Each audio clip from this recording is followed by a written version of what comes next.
Calvary స్వరము నీ కొరకే, కల్వరి స్వరము నీ కొరకే. ఒక ఆత్మీయుడి గురించి, దేవుని యొక్క హృదయానుసారుడైనటువంటి, యెహోవా హృదయానుసారుడైనటువంటి ఒక ఆత్మీయుని గురించి మీతో పంచుకున్నాను.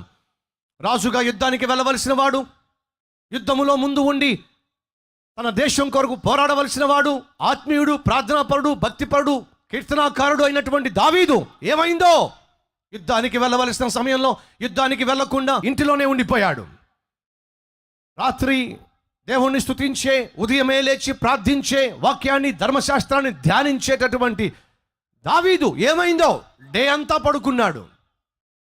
ఆత్మీయ జీవితంలో నిర్లక్ష్యము లేకుండా లక్ష్యము కలిగి జీవించే దావీదు, బాధ్యతలు మార్చి యుద్ధము చేయవలసిన దావీదు యుద్ధం చేయకుండా, ప్రార్థించవలసిన దావీదు ప్రార్థించకుండా, దేవుణ్ణి స్తుతించే దావీదు స్తుతించకుండా, కష్టపడి పనిచేసే దావీదు కష్టపడి పని చేయకుండా ఏం చేస్తున్నాడు తెలుసా? చక్కగా నిద్రపోతున్నాడు. వేలాపాలా లేకుండా నిద్రపోవడం, దేవునికి ఇవ్వవలసిన సమయాన్ని ఇవ్వకపోవడం, ప్రార్థించవలసిన సమయంలో ప్రార్థించకపోవడం, యుద్ధానికి వెళ్ళవలసిన సమయంలో యుద్ధానికి వెళ్ళకపోవడం దావీదు జీవితంలో కనిపిస్తున్న నిర్లక్ష్య వైఖరి, ఆత్మీయ జీవితంలో నులివెచ్చని వైఖరి. ఆ నులివెచ్చని వైఖరి కలిగినటువంటి దావీదు, వినండి, దావీదు ఆత్మీయుడే, ప్రార్థనాపరుడే, భక్తిపరుడే, నీతిమంతుడే, యెహోవా హృదయానుసారుడే అయినప్పటికీ తన జీవితంలో ఒక చీకటి సమయం ఉంది, ఒక నులివెచ్చని సమయం ఉంది. ఆత్మీయ జీవితంలో తీసుకోవలసిన తగు జాగ్రత్తలు తీసుకోకుండా అజాగ్రత్తగా జీవించినటువంటి సమయము దావీదు జీవితంలో ఉంది. ఒకవేళ ఈరోజు ఈ మాటలు వింటున్నా నా ప్రియ సహోదరి, నా ప్రియ సహోదరుడా, నీ జీవితంలో కూడా ఆత్మీయ జీవితంలో తీసుకోవలసిన జాగ్రత్తలు, కలిగి ఉండవలసిన ఆత్మీయత, కలిగి ఉండవలసిన ప్రార్థనా జీవితము, దేవునితో సత్సంబంధము లేకుండా నువ్వు జీవిస్తున్నట్లయితే జాగ్రత్త, సైతాను పొంచి ఉన్నాడు. బైబిల్ సెలవిస్తుంది ఏమని? మన విరోధి అయిన, శత్రువైన, అపవాది అయిన సైతాను ఎవరిని మృంగుదునా అని చెప్పి గర్జించు సింహం వలె వాడు దివారాత్రములు తిరుగుతున్నాడు. వినండి, దావీదుకి ఇంచుమించు 30-40 సంవత్సరాలు పట్టింది ఆ సింహాసనం మీద కూర్చోవడానికి. కానీ ఆనాడు దావీదు అజాగ్రత్తగా ఉండడాన్ని బట్టి ఆ సింహాసనం మీద నుంచి కింద పడ్డానికి ఒక్క సాయంత్రం సరిపోయింది. ఎన్ని సంవత్సరాలుగా తన సాక్ష్యాన్ని కాపాడుకున్నాడో అన్ని సంవత్సరాలుగా ఉన్నటువంటి సాక్ష్యం కాస్త ఒక్క పూటలో కుప్పకూలిపోయింది. సేవకులు, సహోదరి సహోదరులు వినండి, మన ఆత్మీయ జీవితాన్ని, మన సేవను, మన సాక్ష్యాన్ని మనం సంవత్సరాలుగా కట్టుకుంటూ వస్తున్నటువంటి జీవితాన్ని నిర్లక్ష్యముగా మనం ఒకవేళ ఉన్నట్లయితే సైతాను నిమిషాల్లో కుప్పగూల్చి పడేస్తాడు. నిర్లక్ష్యంగా ఉన్నట్లయితే, సైతానుకు అవకాశం ఇచ్చినట్లయితే వాడు మన జీవితాలతో ఆటలాడుతాడు. వింటున్నారా? దావీదు సింహాసనం మీద కూర్చోడానికి 40 సంవత్సరాలు పట్టింది, కానీ పైనుంచి కింద పడ్డానికి ఒక్క స్త్రీతో చేసిన పాపం సరిపోయింది. ఒక్క సాయంకాలం తాను చేసిన పాపం వల్ల ఆ పై నుంచి కింద పడ్డాడు. 3.5 సంవత్సరాలుగా పేతురు యేసుక్రీస్తును వెంబడించాడు, యేసుక్రీస్తుతో పాటు నడిచాడు, భోంచేశాడు, సేవలో పాలు పంచుకున్నాడు. కానీ అటువంటి అపోస్తుడైన పేతురుని పట్టుకొని ఒక సమయంలో సైతాను, యేసు ఎవరో నాకు తెలియదు అని అనిపించగలిగాడు. అర్థమవుతుందా? ఒక అపోస్తుడిని పట్టుకొని యేసు ఎవరో నాకు తెలియదు అని చెప్పు అని అంటే పేతురు చెప్పేశాడు, యేసు ఎవరో నాకు తెలియదు. అజాగ్రత్తగా ఉంటే, శరీరానికి తావిస్తే, ప్రార్థించవలసిన సమయంలో ప్రార్థించకపోతే యేసు ఏమన్నాడు? పేతురు, శోధనలో ప్రవేశించకున్నట్లు ప్రార్థన చేయి. చేయలా ప్రార్థన, ప్రవేశించాడు శోధనలోకి. ఎంత శోధన! తన ప్రాణాలు కాపాడుకోవడానికి యేసుక్రీస్తే ఎవరో నాకు తెలియదు బొంకి పడేశాడు. వింటున్నారా? ఆత్మీయ జీవితంలో నిర్లక్ష్యంగా ఉంటే, క్రైస్తవ జీవితాన్ని నిర్లక్ష్యంగా చూస్తే ఎంతగా ఒక వ్యక్తి దిగజారిపోతాడో. ఈరోజు, ఈ రాత్రి నా ప్రియ సహోదరి, నా ప్రియ సహోదరుడా, ఎలా జీవిస్తున్నావు? బాధ్యత లేకుండా జీవిస్తున్నావా? అయితే బోల్తా పడతావు. ప్రార్థనా జీవితం లేకుండా జీవిస్తున్నావా? అయితే సైతాను యొక్క ఉచ్చులో పడతావు. దేవునితో సత్సంబంధం లేకుండా నీ ఇష్టానుసారంగా నువ్వు ప్రవర్తిస్తున్నావా? అయితే సైతాను యొక్క ఊపిలో కూరుకుపోతావు. ఏం జరిగింది? ఆనాడు ప్రార్థించేటటువంటి, వాక్యానుసారంగా జీవించేటటువంటి, వాక్యాన్ని ధ్యానించేటటువంటి దావీదు ఆ ఆత్మీయ జీవిత లక్షణాలను, అలవాట్లను పక్కన పెట్టి సాయంత్రం నిద్ర లేచి మిద్దిపై నుంచి చూస్తే ఒక స్త్రీ కనిపించింది. స్నానం చేస్తూ ఒక స్త్రీ కనిపించినప్పుడు ఏం చేయాలి? ఆమెతో నాకెందుకని చెప్పి వెళ్ళిపోవాల్సినటువంటి దావీదు ఆమెను చూశాడు, ఆమెను పిలిచాడు. అంతేకాదు ఆమెతో పాపం చేశాడు. పరాయి వాని యొక్క స్త్రీతో పాపము చేయడం ఎంత దారుణం. ఆ స్త్రీ ఎవరో కాదు, తన దగ్గర బహు నమ్మకముగా పనిచేసేటటువంటి సైనికుని యొక్క భార్య. అది తెలిసి కూడా నిర్భయముగా ఆమెను చెరిపాడు. ఎంత దారుణానికి ఒడిగట్టాడు. ఆ తరువాత ఏం జరిగింది జాగ్రత్తగా వినండి. దావీదు కబురు పెట్టాడు, బెత్షెబాను రమ్మని చెప్పి కబురు పెట్టాడు. అలా కబురు పెట్టినప్పుడు వినండి, బెత్షెబా ఏం చెప్పాలి? నా భర్త ఇంట్లో లేడు. నా భర్త ఇంట్లో లేనప్పుడు నేను పరాయి పురుషుని దగ్గరికి వెళ్ళడానికి వీల్లేదు. సంస్కారము కలిగిన దాన్ని నేను, నా భర్తకు నమ్మకమైన భార్యను నేను, ఆత్మీయత కలిగిన దానిని నేను, సాక్ష్యము కలిగిన దానిని నేను. నా భర్త లేని సమయంలో పరాయి పురుషుని దగ్గరికి నేను ఎందుకు వెళ్ళాలి? అయినా పరాయి పురుషుడు నన్నెందుకు పిలవాలి? ఆత్మీయంగా జీవించాలని ఆశపడుతున్న సహోదరుడా, సహోదరి, తాను నిలుచున్నాను అని చెప్పుకున్నవాడు పడిపోకుండా బహు జాగ్రత్తగా కాపాడుకోవాలి అని బైబిల్ సెలవిస్తుంది. భర్త ఇంటిలో లేనప్పుడు దావీదు ఎందుకని ఆ భార్యతో మాట్లాడాలి, ఆ భార్యను పిలిపించాలి. జాగ్రత్తగా వినండి. ఇంటిలో ఎవరు లేనప్పుడు, ఒంటరిగా నువ్వు ఉన్నప్పుడు నీకేం పని పరాయి పురుషునితో? నీకేం పని పరాయి స్త్రీతో? నా ప్రియ సహోదరి, నా ప్రియ సహోదరుడా, నా ప్రియ చెల్లెళ్ళు, నా ప్రియ తమ్ముడు, ఈరోజు ఒక తీర్మానం తీసుకో. ఏమిటి? నువ్వు ఒంటరిగా ఉన్నప్పుడు ఒక అమ్మాయి నీ దగ్గరికి రావడానికి వీల్లేదు. నా ప్రియ చెల్లి, నువ్వు ఒంటరిగా ఉన్నప్పుడు ఒక అబ్బాయి నీ దగ్గరికి రావడానికి వీల్లేదు. నా ప్రియ సహోదరి, నువ్వు నీ ఇంటిలో నీ భర్త లేనప్పుడు, నువ్వు ఒంటరిగా ఉన్నప్పుడు నీ ఇంటికి చుట్టపు చూపిగా కానీ మరొక కారణాన్ని బట్టి కానీ ఆత్మీయుడే కానీ నీ ఇంటికి రావడానికి వీల్లేదు. అలాగే సహోదరి, పరాయి పురుషుని ఇంటికి అతడు ఒంటరిగా ఉన్నప్పుడు వెళ్ళడానికి వీల్లేదు. సేవకులు ప్రభువు పేరట మనవి చేస్తున్నాను, గృహ దర్శనాలు చేయవలసి వచ్చినప్పుడు, ఆ ఇంట్లో పురుషుడు లేనప్పుడు ఆ ఇంటికి ఒక సేవకుడు వెళ్ళడము ఆ సేవకునికి క్షేమము కాదు. అనవసరమైన పరిచయాలు పెంచుకోవడము, అనవసరమైన ఫోన్ కాల్స్లో మాట్లాడడము ఏ ఆత్మీయునికి, ఏ సేవకునికి క్షేమము కాదు. అప్పుడు మనలో కొంతమంది అంటారు, బ్రదర్, నేను ఆ సహోదరి ఇంటికి వెళ్ళినా, ఆ సహోదరి మా ఇంటికి వచ్చినా ఆత్మీయ విషయాలు మాట్లాడడానికే, ప్రార్థన చేయడానికే మేము ఆ ఇంటికి వెళ్తున్నాము, నేను ఆ ఇంటికి వెళ్తున్నాను, ఆమె మా ఇంటికి వస్తుందని చెప్పి అనేవాళ్ళు లేకపోలేదు. దయచేసి వినండి. ఆనాడు యోసేపు ఫొతేఫర్ ఇంట్లో పనిచేస్తున్నప్పుడు, ఆ ఇంట్లో ఎవరూ లేనప్పుడు ఫొతేఫరు భార్య యోసేపు మీద కన్ను వేసినప్పుడు, ఆ యోసేపు దగ్గరకు వచ్చి, యోసేపు నాతో పాపము చెయ్యి అని అన్నప్పుడు, యోసేపు ఆమె గురించి, సిస్టరు నేను నీకు ఒక విషయం చెప్తాను. పరలోకమందున దేవుడున్నాడు. ఆ దేవుడు నన్ను ప్రేమిస్తున్నాడు, నిన్ను ప్రేమిస్తున్నాడు. మనల్ని పరిశుద్ధంగా ఈ కబుర్లు చెప్పాడా? సువార్త ఏమని చెప్పాడా? నీ కోసం ప్రార్థన చేస్తారా అని తల మీద చేయబెట్టాడా? నీవు దుష్టాత్మ చేత నడిపించబడుతున్నావు, నీలో ఉన్న దుష్టాత్మ నేను విడిపిస్తారా అని చెప్పి చేయబెట్టి ప్రార్థన చేశాడా? అడుగుతున్నా. ఏం చేశాడు? ఎప్పుడైతే ఆ స్త్రీ పాపము చేయడానికి తొందర చేస్తుందో, అక్కడ అనవసరమైన ఆత్మీయ కబుర్లు చెప్పలా. ఏం చేశాడు? అక్కడి నుంచి పారిపోయాడు. ఎందుకని? మరొక్కసారి జ్ఞాపకం చేస్తున్నా, ఆనాడు ఒంటరిగా తాడున్నాడు కాబట్టి, ఆమె ఉన్నది కాబట్టి, పాపము చేయడానికి అనుకూలమైన వాతావరణం కాబట్టి, ఎవరికి తెలియదు కాబట్టి, ఎవరు చూడలేదు కాబట్టి, ఏం చేసినా బయటకు రాదు కాబట్టి కకృతిపడి ఒకవేళ యోసేపు పాపము చేసినట్లయితే ఆ ఇంట్లో మేనేజర్ అయ్యేవాడు కానీ దేశానికి మాత్రము ప్రధానమంత్రి అయ్యేవాడు కాదు. బైబిల్ సెలవిస్తుంది, యథార్థవంతుణ్ణి బలపరచుటకు యెహోవా కడు దృష్టి లోకమంతా సంచరిస్తుంది. పాపమునకు తావివ్వకుండా, లోకాశలకు తావివ్వకుండా, శరీర ఇచ్చలకు లొంగకుండా ఎవరైతే తమ జీవితాన్ని, సాక్ష్యాన్ని, ఆత్మీయతను కాపాడుకుంటారో, ఏ సేవకుడైతే లోకమాలిన్యము అంటకుండా, పాపమాలిన్యము అంటకుండా తన సాక్ష్యాన్ని, సేవను, దర్శనాన్ని, సంఘాన్ని, కుటుంబాన్ని కాపాడుకుంటాడో, ఆ సేవకుణ్ణి బలపరచడానికి నా ప్రభువు యొక్క కనుదృష్టి లోకమంతా సంచరిస్తుంది. అలా సంచరిస్తున్నప్పుడు, ఒంగోలు ప్రాంతాన్ని చూస్తున్నప్పుడు, నా ప్రియ సేవక, నీ మీద దేవుని యొక్క దృష్టి పడే విధముగా నువ్వు జీవిస్తున్నావా? ఒక్కసారి ఆలోచించు. భర్త లేనప్పుడు యూరియా భార్యకు ఏం పని? దావీదు దగ్గరికి వెళ్ళడం. భర్త లేనప్పుడు దావీదుకు ఏం పని? భర్త లేని ఇంటిలో భార్యను తన దగ్గరికి పిలుచుకోవడం తప్పు. ఈరోజు ఈ మాటలు వింటున్న నా ప్రియ చెల్లెళ్ళు, కాలేజీకి వెళ్తున్నానని చెప్పి పార్కుల్లో అబ్బాయితో గడపడానికి వీల్లేదు. అబ్బాయిలు కాలేజీకి వెళ్తున్నానని చెప్పి, ఫర్దర్ స్టడీస్కి వెళ్తున్నానని చెప్పి పట్టణాలకు వెళ్ళి చదువుకోకుండా అమ్మాయిలతో పార్కుల్లో తిరగడానికి వీల్లేదు. సహోదరి సహోదరులు, ఆత్మీయ ముసుగులో ప్రార్థన అని చెప్పి గృహ దర్శనాలు అని చెప్పి భర్తలు లేనప్పుడు, భార్యలు లేనప్పుడు ఆ గృహాలు దర్శించడానికి వీల్లేదు. ఒకనొక సమయంలో ఒక సహోదరి నా దగ్గరికి వచ్చింది. అన్న, మా ఇంటి ముందు అపార్ట్మెంట్స్, ఈమె ఇటువైపు అపార్ట్మెంట్లో ఉంటుంది. 4 అంతస్తుల బిల్డింగ్లో ఒక ఫ్లాట్లో ఉంటుంది. 3rd ఫ్లోర్లోనో 2nd ఫ్లోర్లోనో ఉంటుంది. ఎదురుగుండా అపార్ట్మెంట్ ఉంది. నా దగ్గరకు వచ్చి అంది, అన్నా, ఎదురుగుండా ఉన్న ఇంట్లో కొంతమంది బ్యాచిలర్స్ ఉన్నారన్నా, నాకు వాళ్ళ మీద భారం అన్నా అని చెప్పింది.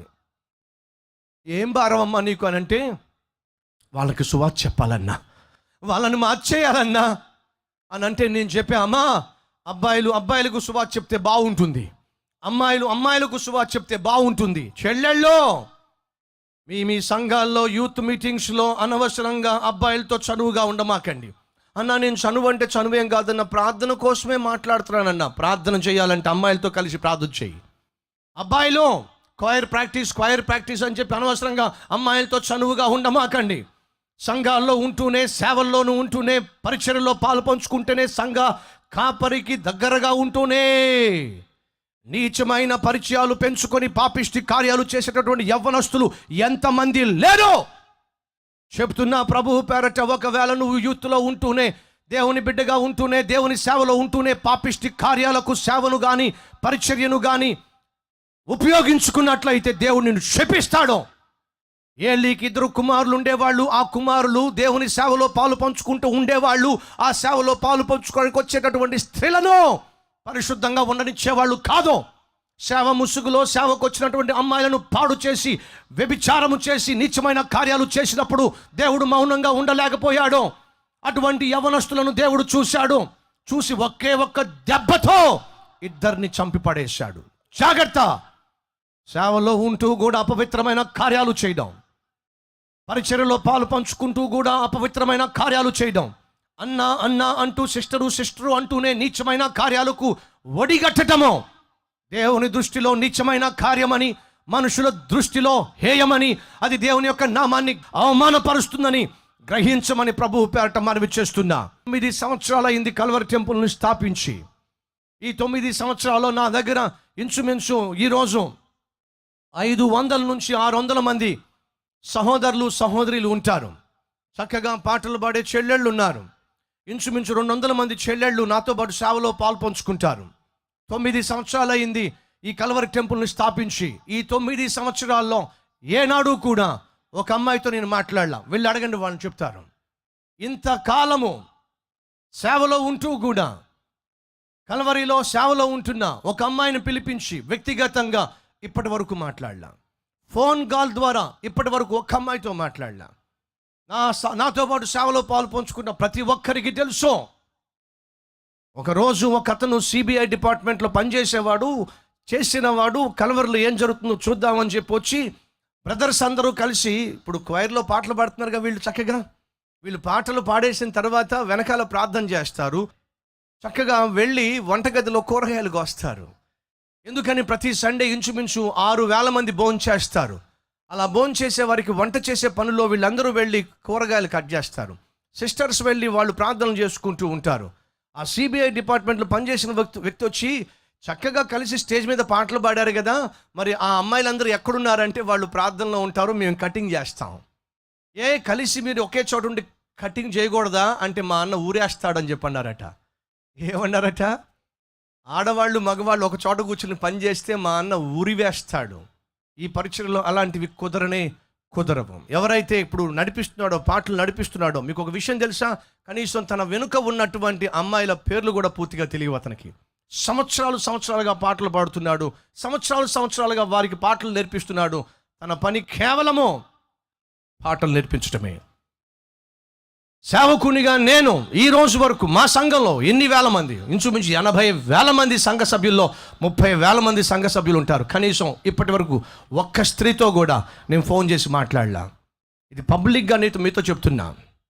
ఎందుకు ఈ విషయాలు మీతో చెప్తానో తెలుసా? నా సేవ కంటే ముఖ్యమైనది నా సాక్ష్యము.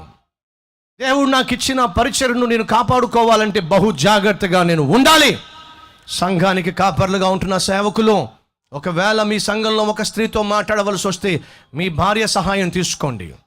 ఒకవేళ ఒక స్త్రీ ఇంటికి వెళ్ళవలసి వస్తే కుటుంబంగా వెళ్ళి ఆ ఇంటిని దర్శించండి. ఒంటరిగా దర్శించి అనవసరంగా శోధనలు తెచ్చుకోమాకండి, అనవసరంగా సాక్ష్యాన్ని పాడు చేసుకోమాకండి. ఆ చెల్లి వచ్చి నాతో అంటుంది, ఏమని తెలుసా అన్నా, నాకు ఎదురుగుండా ఉన్నటువంటి అబ్బాయిల మీద భారం పెరిగిందన్నా, వాళ్ళకి ఎలాగైనా సువార్త ప్రకటించి వాళ్ళని మార్చేస్తానన్నా అని చెప్పింది. నేను చెప్పా, అమ్మా అబ్బాయిలు మారుస్తారు కానీ నువ్వు అమ్మాయి కాబట్టి అమ్మాయిలను మార్చమ్మా, అది మంచి పద్ధతి అమ్మా అంటే, లేదన్నా ఒక విషయం మీకు తెలుసా అన్నా అంది. ఏంటమ్మా అంటే, అమ్మాయిలు చెప్తేనే వింటారన్నా. అబ్బాయి ఎంత చక్కని టెక్నిక్కో. అమ్మాయిలు చెప్తేనే వింటారన్నా, అబ్బాయిలు చెప్తేనే వింటారన్నా, మీకు ఇవేమీ తెలియదన్నా. నేను చెప్పా, అమ్మా నువ్వు చెప్పేది నీకు బాగుంది కానీ అది ఆ తర్వాత నీకు క్షేమం కాదు, నా మాట వినమ్మా, ఆ అబ్బాయిల జోలికి వెళ్ళొద్దు అంటే, లేదన్నా మీరు చూస్తూ ఉండండి అన్నా, ఒకరోజు వాళ్ళను నేను మార్చి ప్రభు దగ్గరకు తీసుకొస్తా, చూస్తూ ఉండండి అన్నా అని చెప్పి నాతో ఛాలెంజ్ చేసి మరీ వెళ్ళింది. కొంతకాలం అయిపోయిన తర్వాత అదే అమ్మాయి నా దగ్గరకు వచ్చింది. అన్న నా కోసం ప్రార్థన చేస్తారా?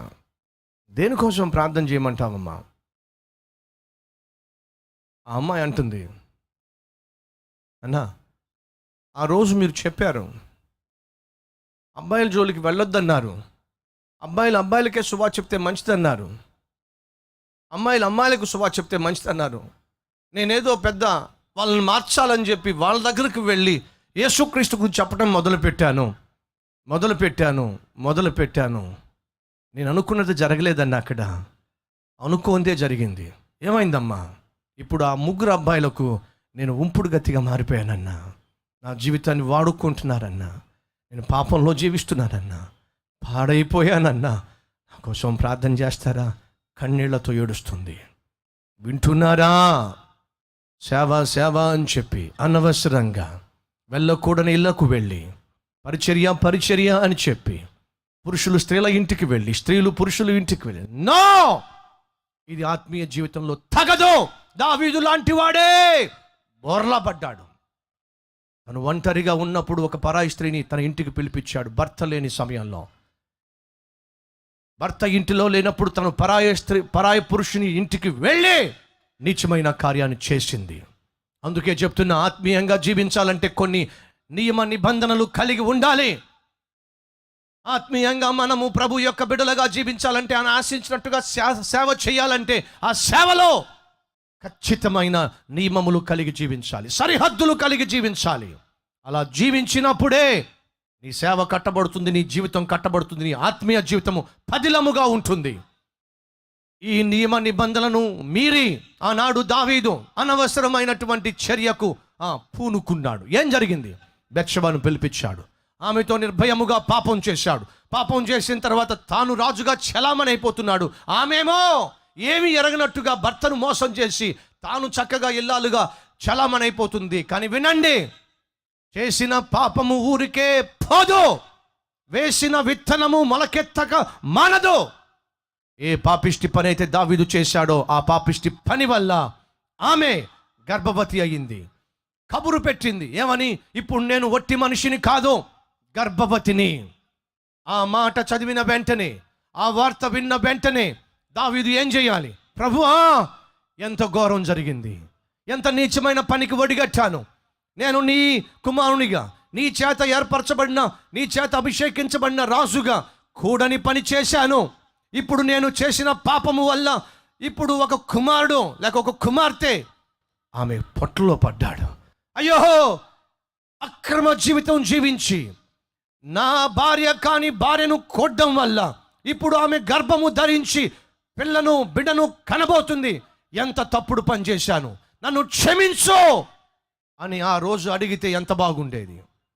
ఆ రోజు కన్నీళ్లు కారిస్తే ఎంత బాగుండేది. ఆత్మీయ జీవితంలో ఒక మూల పాఠాన్ని చెప్తున్నాను, జాగ్రత్తగా వినండి. రోడ్డు మీద మీరు నడుచుకుంటూ వెళ్తున్నప్పుడు కాలు జారి పడ్డారనుకోండి, అలా పడిన వ్యక్తి చేయవలసిన మొట్టమొదటి పని చెప్పండి. రోడ్డు మీద వెళ్తూ మీరు కాలు జారి పడ్డారు. సహోదరులు అడుగుతున్నా, పడిన వ్యక్తి మొట్టమొదటిగా చేయవలసిన పని ఏంటి చెప్పగలరా? చెప్పండి. వెంటనే వెంటనే పైకి లేవాలి. ఎలాగూ పడ్డా కదా, ఎలాగూ జారి పడ్డా కదా, నేను పడ్డా కాబట్టి 10 నిమిషాలు కాస్త రెస్ట్ తీసుకుందామంటే లారీయో ఏ బస్సో వచ్చి శాశ్వతముగా వీడికి రెస్ట్ ఇస్తుంది. అర్థమైందా? కాబట్టి పడిపోయిన వ్యక్తి చేయాల్సిన పని ఏమిటి? వెంటనే లేవాలి. సహోదరుడా, సహోదరి, దయచేసి వినో. ఆత్మీయ జీవితంలో ఎత్తు పల్లాలు ఉంటాయి. ఇంత గట్టిగా వాక్యం చెప్తున్న సతీష్ కుమార్ తన జీవితంలో పడిపోలేదా? నా జీవితంలో నా దేవుడు ఆశించినట్టుగా జీవించకుండా, ఆయన కోరుకున్నటువంటి స్థాయిలో బ్రతకకుండా, ఆయన నాకు ఇచ్చిన కృపను కాపాడుకోవలసిన విధంగా కాపాడుకోకుండా ఎన్నిసార్లు నా జీవితంలో నిర్లక్ష్యంగా నేను బ్రతికాను. నా జీవితంలో 30 సంవత్సరాల్లో ఎన్నో ఎత్తు పల్లాలు, ఎన్నోసార్లు పడ్డాను, ఎన్నోసార్లు దేవుని యొక్క మాటను నిలబెట్టుకోలేకపోయాను. నేను ఇచ్చిన దేవునికి ఇచ్చిన మాట నిలబెట్టుకోలేకపోయాను. నేను తీసుకున్న తీర్మానాలు నిలబెట్టుకోలేకపోయాను. కానీ ఒకటి మాత్రం చెప్పగలను, నా జీవితంలో గత 30 సంవత్సరాలుగా నేను అనేక సార్లు పడ్డాను. కానీ పడిన ప్రతిసారి దేవుడు నాకు కృపనిచ్చాడు. వెంటనే లేచి ఆయన చేయబట్టుకొని ఆయన వెంబడించే కృప దేవుడు నాకు అనుగ్రహించాడు. సతీష్ కుమారు పైనుంచి ఊడిపడిన వాడు కాదు, మహానీతిమంతుడు కాదు. భక్తుడైన దావీదు అంటాడు, నేను పడినను నీ మార్గము విడిచిన వాడిని కాదు. నా ప్రియ సహోదరి, నా ప్రియ సహోదరుడా, బైబిల్ సెలవిస్తుంది, మనలో పాపము లేదు అని చెప్పుకున్న ఎడల మనము దేవుణ్ణి అబద్ధికుని చేస్తున్నాం. కానీ మన తప్పును ప్రభువు సన్నిధిలో ఒప్పుకున్నట్లయితే ఆయన నీతిమంతుడు, ఆయన నమ్మదగిన వాడు. మన ప్రతి పాపమును వెంటనే కడిగి మనల్ని పరిశుద్ధులుగా తీరుస్తాడు. దావీదు చేయవలసిన పని. అలాగే ఈరోజు ఈ వాక్యం వింటున్న నా ప్రియ సహోదరులు, సహోదరులు, మన జీవిత యాత్రలో మనం చేయవలసిన పని, ఏ రోజైనా తెలుసో తెలియకో పాపములో పడిపోతే ప్రభువు పేరట మనవి చేస్తున్నా, వెంటనే లేవండి. వెంటనే ప్రభు దగ్గరకు వచ్చి మోకాల మీద పడండి. ప్రభువా, అప్పుడు మీరేమంటారంటే, ఏ మోకం పెట్టుకొని ప్రభు దగ్గరికి వెళ్ళమంటారన్నా? ఆ మోకం పెట్టుకునే ఎందుకని? ఒక విషయం చెప్పమంటారా? నీకు ఆలోచన రాకమునిపే నా ప్రభువుకు నీ ఆలోచన తెలుసు. నీకు తలంపు పుట్టక మునిపే నా ప్రభువుకు తెలుసు.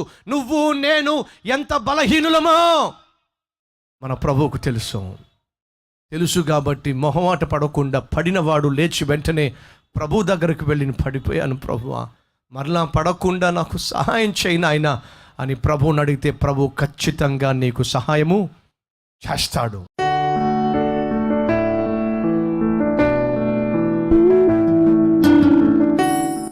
అయ్యా, నీ పాదాల సన్నిధిలో మోకరించే జీవితం నాకివ్వు. ఏ పాపమునకు వంగకుండా చక్కగా నిలబడి నిన్ను మహిమపరిచే జీవితం నాకివ్వు. లోకముతో కాకుండా తండ్రి, నీతోనే నడిచే జీవితం నాకివ్వు. చూడకూడనివి, అపవిత్రమైనవి నా కళ్ళ ముందు కనిపిస్తున్నప్పుడు వెంటనే నా కళ్ళు, నా మనస్సును, నా చూపులను మలుచుకునే శక్తి నాకివ్వు. శరీరము తొందర చేస్తున్నప్పుడు, చుట్టూ ఉన్నవారు శోధిస్తున్నప్పుడు, పాపము చేయడానికి అవకాశం ఇస్తున్నప్పుడు, యోసేపు వలె ఇంతటి ఘోరమైన దుష్కార్యము నేను నా దేవుని ఎదుట ఎలా చేస్తాను? పాపమునకు నో అని చెప్పగలే జీవితం నాకివ్వు. పరాయి స్త్రీ జోలికి వెళ్లకుండా, పరాయి పురుషుని జోలికి వెళ్లకుండా, శరీరాన్ని మలినము చేసుకోకుండా, ఒకరిని ఒకరు మోసపురుచుకోకుండా, అయ్యా యథార్థమైన, నమ్మకమైన, పరిశుద్ధమైన భర్తగా, భార్యగా, కుమార్తెగా, కుమారునిగా, తల్లిగా, తండ్రిగా, మాదిరికరమైన సేవకునిగా, సాక్ష్యాన్ని కాపాడుకునేవానిగా అయ్యా నన్ను చేయి అని ఎవరైతే ప్రార్థన చేస్తున్నారో తండ్రి, వారిని రాత్రి అంగీకరించండి. ప్రతి ఒక్కరి పాపమును క్షమించి వారికి నూతన హృదయాన్ని, నూతన మనస్సును, నూతన జీవితాన్ని, నూతన ప్రారంభాన్ని, నూతన మార్గాన్ని, ఆత్మీయ బలాన్ని, శక్తిని ప్రతి ఒక్కరికి దయచేయమని యేసు పరిశుద్ధ నామములో ఈ ప్రార్థన సమర్పిస్తూ ఉన్నాను తండ్రి. ఆమేన్. కల్వరి స్వరము నీ కొరకే భద్రాచలం పట్నం మరియు పరిసర ప్రాంతాల్లో కల్వరి స్వరాన్ని వీక్షించే ప్రియ సహోదరి సహోదరులకు శుభవార్త. కల్వరి స్వరాన్ని వీక్షిస్తూ కల్వరి స్వరము ద్వారా బలపరచబడుతున్న మీరు ఈ అద్భుతమైన కల్వరి స్వరాన్ని బలపరచాలనుకుంటున్నారా? ఈ కార్యక్రమం ద్వారా అనేక లక్షల మందికి సువార్తను అందించే వారిలో చేరాలనుకుంటున్నారా? అయితే మీకు ఒక అద్భుత అవకాశము. మార్చ్ 5వ తేదీ సాయంత్రం 4 గంటలకు Bhadrachalam government junior college grounds లో ఏర్పాటు చేస్తున్న కల్వరి స్వరము స్పాన్సర్స్ మీట్ లో పాల్పంచుకొని కల్వరి స్వరము టీవీ కార్యక్రమాన్ని బలపరచండి. అనేక లక్షల మందికి సువార్తను ప్రకటించే ఈ అద్భుత అవకాశాన్ని స్వతంత్రించుకోండి. ఆ రోజు మీరు దైవజనులు బ్రదర్ సతీష్ కుమార్ గారిని వ్యక్తిగతంగా కలుసుకునవచ్చు. అలాగే బ్రదర్ చేత ప్రార్థన చేయించుకోవచ్చు. అంతేకాకుండా కల్వరి స్వరాన్ని బలపరుస్తున్నందుకు కృతజ్ఞతగా ఒక మొమెంటోతో సహా సుమారు 7,500 రూపాయలు ఖరీదు చేసే బహుమతిని మీ ఆత్మీయ మేలు కొరకు పొందుకోవచ్చు. అంతేకాకుండా మీ కోరిక మేరకు ఆ రోజు దైవజనులతో మీరు మీ కుటుంబంతో కలిసి ఫోటో తీయించుకునే చక్కని అవకాశము కూడా ఉంటుంది. ఈ సువర్ణ అవకాశాన్ని సద్వినియోగపరుచుకొని కల్వరి స్వరాన్ని బలపరిచి బహుగా దీవించబడవలసిందిగా కోరుచున్నాము.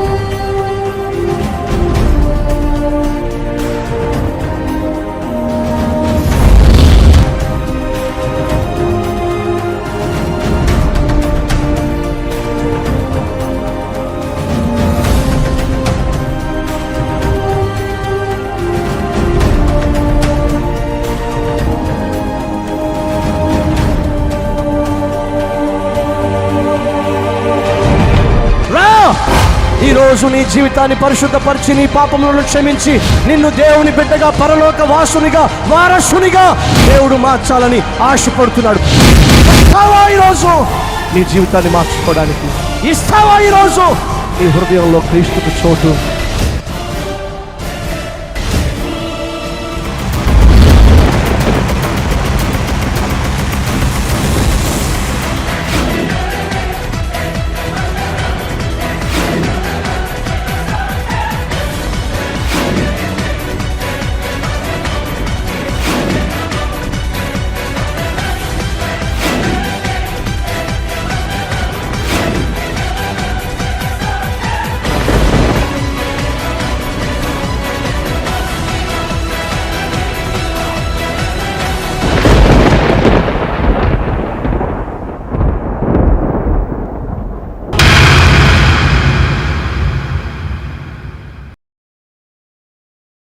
Address Calvary, post box number 30, Kukatpally, Hyderabad 72.